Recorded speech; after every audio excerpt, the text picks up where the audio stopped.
Welcome to Quilt Addicts Anonymous. I'm Stephanie Sebi. Today I am wearing a very ugly Christmas sweater because I'm going to show you how to take those and turn them into a beautiful pair of mittens. So let's get started.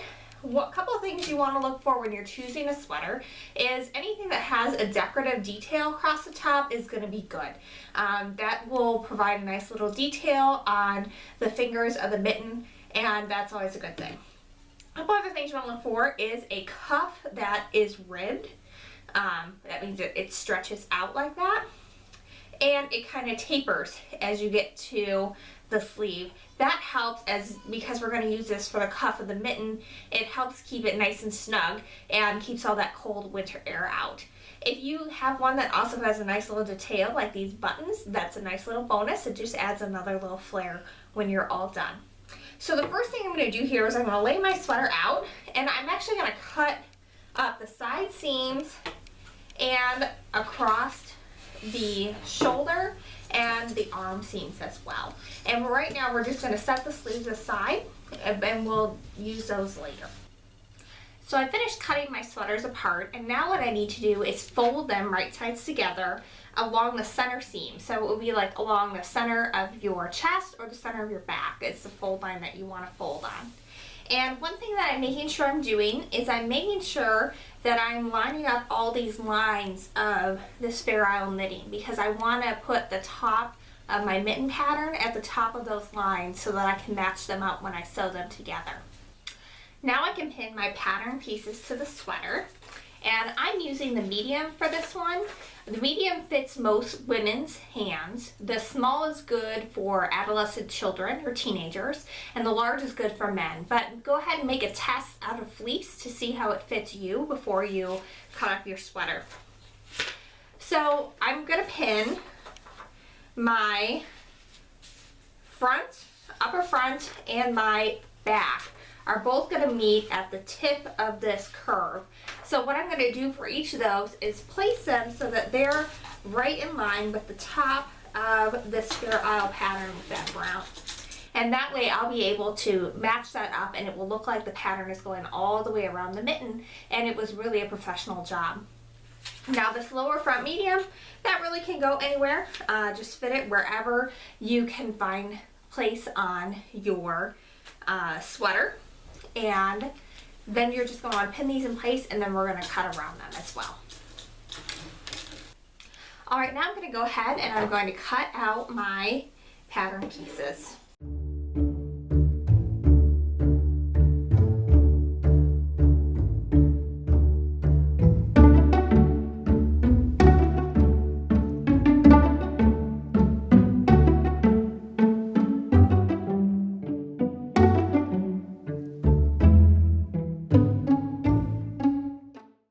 Now we're going to take our upper front and our lower front, and we're going to take the pins out of those, and we're going to pin those right sides together.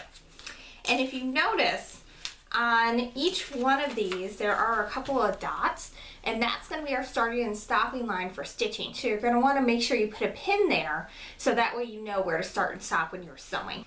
Alright, so I've got them with the right side up, and you can tell sometimes real easily what's the wrong side because it looks like a bunch of gobbledygook on the others. And others, if you're familiar with knitting, there's a knit side and a purl side. The knit side looks nice with all these little V's. The purl side has a lot of bumps like this one does. So that's another way to tell the right side from the wrong side. So I'm going to lay these right sides together, and this is also a good point to have a quality check because you always want to make sure that you have a right and a left. So if all your thumbs are both going the same way, then there is a problem at this point. You need to see what's going on. So at this point, we have thumbs on opposite sides of the hand, so we're doing good. So now if you recall, there are some dots here that we want to match up from our pattern pieces. And really that just tells you where you need to stop with the needle. So I'm going to go ahead and I'm going to put a pin in where one of those dots are. And then I'm going to come over to the other side, and I'm going to put a pin in on that side as well, even with where this dot is. And that'll tell me where I need to start my stitching and then where I need to stop my stitching. Now you're welcome to pin this as much or as little as you want. A few places that I really recommend pinning are at the top of the thumb and in this little crook where the thumb reaches out to the rest of the hand. Go ahead and do the same thing on the other side, and then we're going to get going on the sewing machine. Now I've set my sewing machine up to do a 1/4 inch stitch, and then also I put on a special setting so that it will reinforce the stitches at the start and end of my stitching. And that's really important because we need to do that whenever you do garment sewing. So what I've done here is I've set my sewing machine up so that my needle is right over that first pin which marked where the dot was on our pattern. And what I'm going to do is I'm going to sew all the way around my thumb and then sew all the way to the end of this as well. And then the other side is the same way, except you're going to do it backwards. And I'll show both of those on the video. We're going to do a little bit of fast forward so that you don't have to sit through it all in standard time.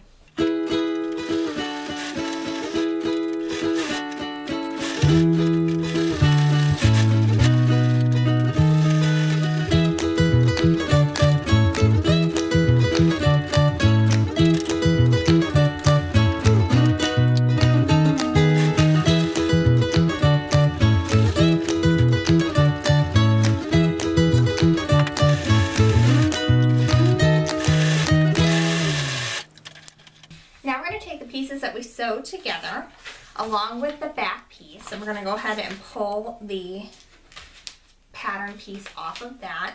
Don't throw that away yet. We're still going to need it to get the fleece lining.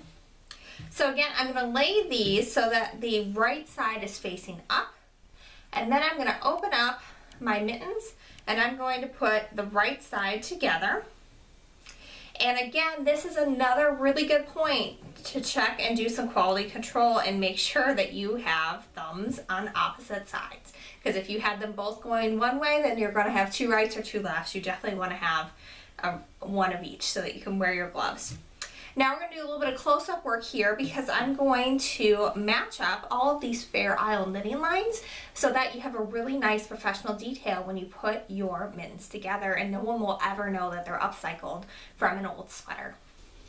Alright, so when you look at these, it's sometimes hard to tell from the back, but when you look at it from the front, when you put the right sides together, you can see that these lines come together. So we have a brown, a blue, another brown, white in between. Now you don't need to necessarily pin every single one of these color changes, but about every inch or so usually keeps you on track. So what I'm going to do here is I'm going to grab my pins, and I know that I've got my brown lines lined up here. And then I'm going to line up my next set of brown lines and pin that. And I'm just going to keep going up the row. This time about an inch up we have blue. So I'm going to get those nice and lined up. And if it doesn't fit exactly, it's okay because this is a knit, so there's a lot of forgiveness in that.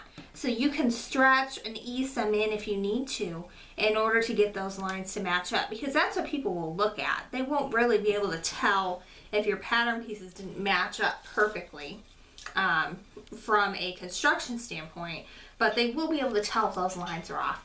So I'm going to keep going around, and then the one thing you want to do is you're going to want to make sure that you tuck your thumb inside like this, and then make sure you put a little pin in where your thumb line is. And that's because we don't want to sew this thumb into the seam line, otherwise it won't move. So you just want to make sure that that is pinned and tucked nicely out of the way, like that. Then the only other pins that you absolutely have to do are you want to make sure you pin your bottom of your mitten. And you might want to put another one, you know, in between and maybe at that seam line to make sure that the seam line is going up toward the fingertips. But really the most important places to pin are going to be where these lines are coming together, because we want them to come together all the way around the fingertips as we sew them together. Now we're going back to the sewing machine, and I'm going to sew a 1/4 inch seam along all the sides except for the wrist, because we obviously want that open so that we can get our hand inside. Make sure you reinforce those stitches. That's going to be really important for this seam especially.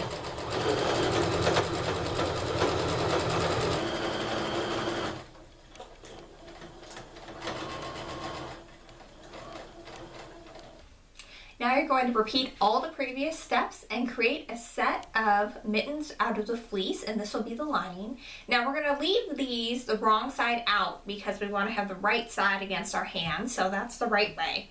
Now with your mittens that you made out of the sweater, we're going to want to turn those so that the right side of the fabric is sticking out. So you want to turn that inside out and then make sure you get that thumb going in the right direction too. It's a lot easier now than when you've already got the mitten lining in. And you don't need to get really perfect with turning these right side out because the mitten lining will fill that out and give it a lot of body when we insert that. Alright, so here's the fun part. This is when it actually really starts to look really neat.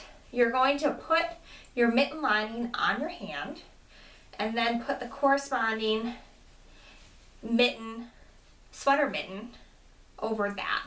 And so you should have the wrong sides of this facing each other. And then you kind of just want to manhandle the seams a little bit to make sure that the seams are in the same spot on each part and it fills out real nicely. It should have a lot of body at this point. Alright, now once you have your mitten all ready to go, we're going to baste the lining to the sweater mitten itself. And that makes it a lot easier to get the cuff on and catch everything at once. So what I like to do is I like to set it up so that my seams are going in opposite directions. And I'm going to pin those first. And I'm actually going to pin it so that the pin is going towards the inside, and that makes you less likely to get yourself. And you want to push that pin down as far as it'll go because we really are going to be working real tightly with the sewing machine. Alright, so now I'm going to pin the other side, and again I am going to put those seams so that they're going in opposite direction. It just makes it a little easier to get through on the sewing machine that way. And have that pin set so it goes through there. Now you may have a little bit of easing in to do when you do this. So what I like to do is I like to pin a couple of times here. I'll pin in the center and then I'll pin 1/4 of the way in between my side seams and my center pin there. And I'm going to do that all the way around the mitten, and then we're going to sew a scant 1/4 inch seam on the sewing machine to get these layers all stitched together. There's really a lot of manipulating when you're sewing this scant 1/4 inch seam because you really can only sew a couple of inches at a time before you need to readjust where your mitten is.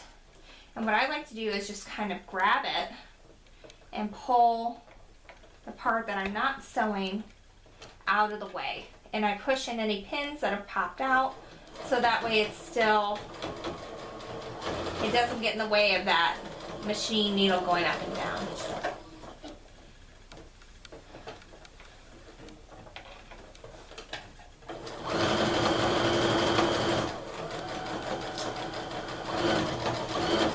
And make sure you take out your pins. You definitely don't want to break a needle. That would be very bad.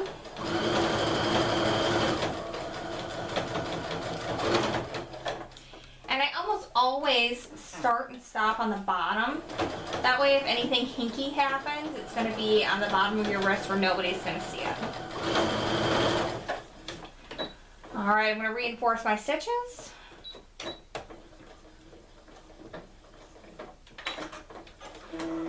Clip my threads, and then we're ready for the next step. Alright, now we just have to add the cuff to our mittens and they are finished. So now it's time to grab those sleeves that you had from earlier. And what I usually do is I usually do about 4 or 5 inches of the cuff for the sleeve, because what we're going to do is we're going to cut it off and we're going to sew that raw edge to the edge of our mitten cuff and flip it over so that you won't ever see the raw edge, and then the actual finished off edge of the mitten will be the only edge that you see. So what I like to do is at least do like 4 or 5 inches, but if I have something like this one where there's ribbing, what I'll do is I'll go about 1 inch above where the ribbing ends, and that usually works out really well for folding over that cuff to conceal all those raw edges.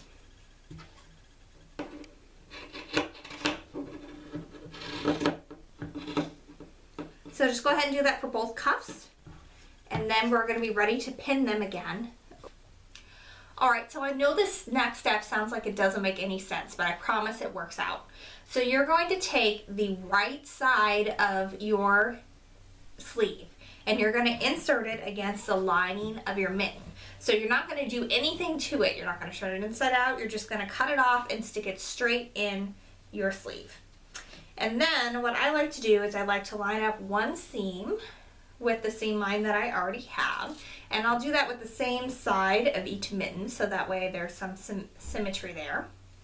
And then I just keep going the same way we did for the basting, where I'm going to pin on the other half of the seam. And then again, there might be a little bit of easing in that you need to do, but it's a knit, so that's really easy to make that happen. So I'm going to go ahead and pin in the middle and then quarter the way in between the middle and the seam line. And I'm going to do that all the way around the cuff of the mitten. And now we're going to put it through the sewing machine, and this time we're going to sew at a regular 1/4 inch seam line so that way we can hide that basting stitch and you won't ever see it.